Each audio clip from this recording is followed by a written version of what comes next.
اللهم صل وسلم وبارك على سيدنا محمد وعلى آله وصحبه أجمعين. اللهم افتح بيننا وبين قومنا بالحق وأنت خير الفاتحين. حبايب قلب عاملين ايه؟ وحشتوني. النهاردة فيديو جديد ويوم جديد الحمد لله. هنبدأ بقى الفطار. زي ما شفتوا دخلت المطبخ الأول، عملنا ايه؟ عملنا كوباية شاي وبدأنا بقى الفطار على طول. عملنا فول بالطماطم، وعملنا بيض مسلوق، وعملنا بطاطس محمرة، وقطعنا قوطة وجرجير وخيار. زي ما انتوا شايفين كده الفطار المصري البسيط بتاعنا، وبالهنا والشفا على قلبكم يا رب. قبل ما نبدأ بقى الفيديو عايزين نصلي على سيدنا محمد عليه الصلاة والسلام، وتكتبوا لي كومنت حلو وتشتركوا في القناة وتدعموني. ماشي حبايب قلبي. زي ما انتوا شايفين كده عملنا البيض بالسمنة عشان كده يعني بيكون احسن. تمام يا حبايب قلبي. الفيديو النهاردة بسيط، روتين تحفيزي. هنعمل شوية حاجات حلوين كده مع بعضينا، يا رب يعجبكم الفيديو بتاعي النهاردة. تمام يا حبايب قلبي. ونصلي على سيدنا محمد. وبقى هنعمل خلاص، خلصنا الفطار، هنفطر ونرجع بقى عشان نشوف ايه عندنا، ايه ورانا في المطبخ. زي ما انتوا شايفين بوريكم كده جبنة وفول وقوطة وبطاطس والبيض بالسمنة والعيش بتاعنا سخن ما شاء الله، بالهنا والشفا على قلبكم يا حبايب قلبي. تعالوا افطروا معانا. خلاص كده يا حبايب قلبي، هندخل بقى على ايه؟ على الشغل بتاعنا. ربنا يقويكم يا رب كلكم.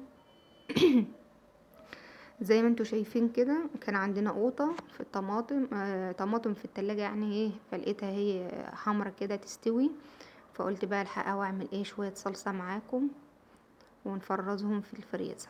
هنا بقى عملنا كوبايتين قهوة، فنجانين قهوة ما شاء الله كانوا مظبوطين.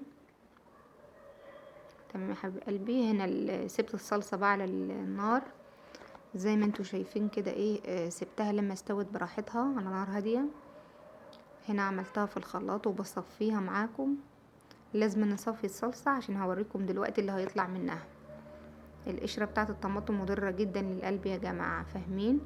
اي حد يعمل طماطم لازم يصفيها. بصراحة شوية الصلصة دول طلعوا حلوين قوي وناعمين ما شاء الله زي ما انتوا شايفين كده. اي طماطم بتقعد عندي بعملها صلصة واشيلها زي ما انتوا شايفين. بسم الله ما شاء الله. عملوا معايا كمية حلوة. ده بصوا ده اللي طلع ايه من الصلصة. عشان كده يا جماعة بقول لكم صفوا الطماطم. تمام يا حبايب قلبي. يلا بقى نعبيهم. عندنا اكياس تلاجة، وهنعبي على قد كل طبخة. نعبي على قد ما انتي هتطبخي اعملي الكيس بتاعك. ايه رأيكم في لون الطماطم؟ وهي الطماطم بصراحة كانت حمرا وجميلة زي ما انتوا شايفين كده. هصلص عملت معايا 4 طبخات، غير اتبقى تاني طبخة، يعني 5 طبخات. بسم الله ما شاء الله. كل ما تنزلي هاتي كده واعملي، والله بتنفع يا جماعة. بتكون في الفريزر موجودة اي وقت انت مزنوقة فيه، تطلعي على طول ايه وتعملي. تمام يا حبايب قلبي.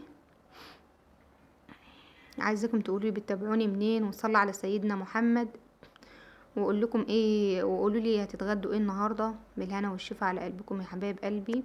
الروتين تشجيعي النهارده كده عشان ايه؟ تتشجعوا وما تخلوش اي حاجه تبوظ في التلاجة، خساره. اي حاجه عندك اعمليها في الفريزر. والله بتصدقيني هيجيلها وقت وهتستعمليها، هتلاقيها قدامك تنفعك يعني. تمام يا حبايب قلبي. اللهم صل وسلم وبارك على سيدنا محمد. بسم الله ما شاء الله. الحاجة لما تكون في البيت يا جماعة بتنفع والله. هنعمل بقى، كان عندنا برضو جوافة، لقيتها برضو ايه اي حاجة تلاقيها هتبوظ في التلاجة على الفريزر على طول، لان هي هيجيلها وقت وهتحتاجيها. انا عاملة برضو قبل كده جوافة ومانجا ومخليهم برضو في الفريزر، ودول برضو لقيتهم كده فقلت ايه الحقهم. الجوافة ما بتعمليها على لبن، كوباية لبن يعني كده، بتكون جميلة جدا ومفيدة للأطفال. فأنا قلت هفرز دول. تمام زي ما انتوا شايفين كده قطعتها. هي ما سهلة جدا بصراحة، يعني تقطعيها وتحطيها في الكيس بتاعها، كيس التلاجة، وتشيليها على طول. ما شاء الله مش مخدتش وقت معايا، حاجة تكون موجودة على طول، تطلعي الكيس وعليها كوباية اللبن وتعملي بقى احلى كوباية عصير. ما شاء الله احسن من اللي بنشتريه من بره. تمام يا حبايب قلبي زي ما انتوا شايفين كده. أه بحبكم في الله، اي حد بيكتب لي كومنت حلو شرفتوني ونورتوني يا حبايب قلبي. ربنا يديم علينا محبتكم يا رب. خلاص كده خليت اللي هي ماسكه نفسها، واللي هي لقيتها مستويه شويه قلت لا ايه الحقها. بسم الله ما شاء الله. حلوين. كنت عامله قبل كده حبه ودلوقتي اهو. بتيجي بقى عليها ايام وقت بتنفعنا بصراحه.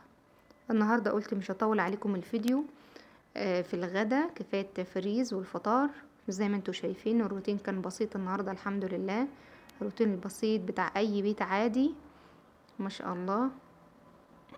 بوريكم الحاجات دي هحطها بقى في الفريزر على طول. انا عامله شويه حاجات برضو حلوين زي ما انتوا شايفين كده. بسم الله ما شاء الله.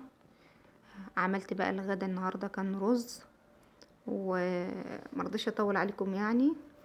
رز وفراخ وسبانخ زي ما انتوا شايفين كده. عملت معاكم السبانخ قبل كده، وعملت سلطة وجبنا العيش بتاعنا ما شاء الله. وبالهنا والشفا عليكم يا حبايب قلبي. يا رب الفيديو بتاعنا النهاردة يكون بسيط وسهل ويعجبكم ان شاء الله. وما تنسوش تدعموني في القناة وتشتركوا. ومع السلامة حبايب قلبي.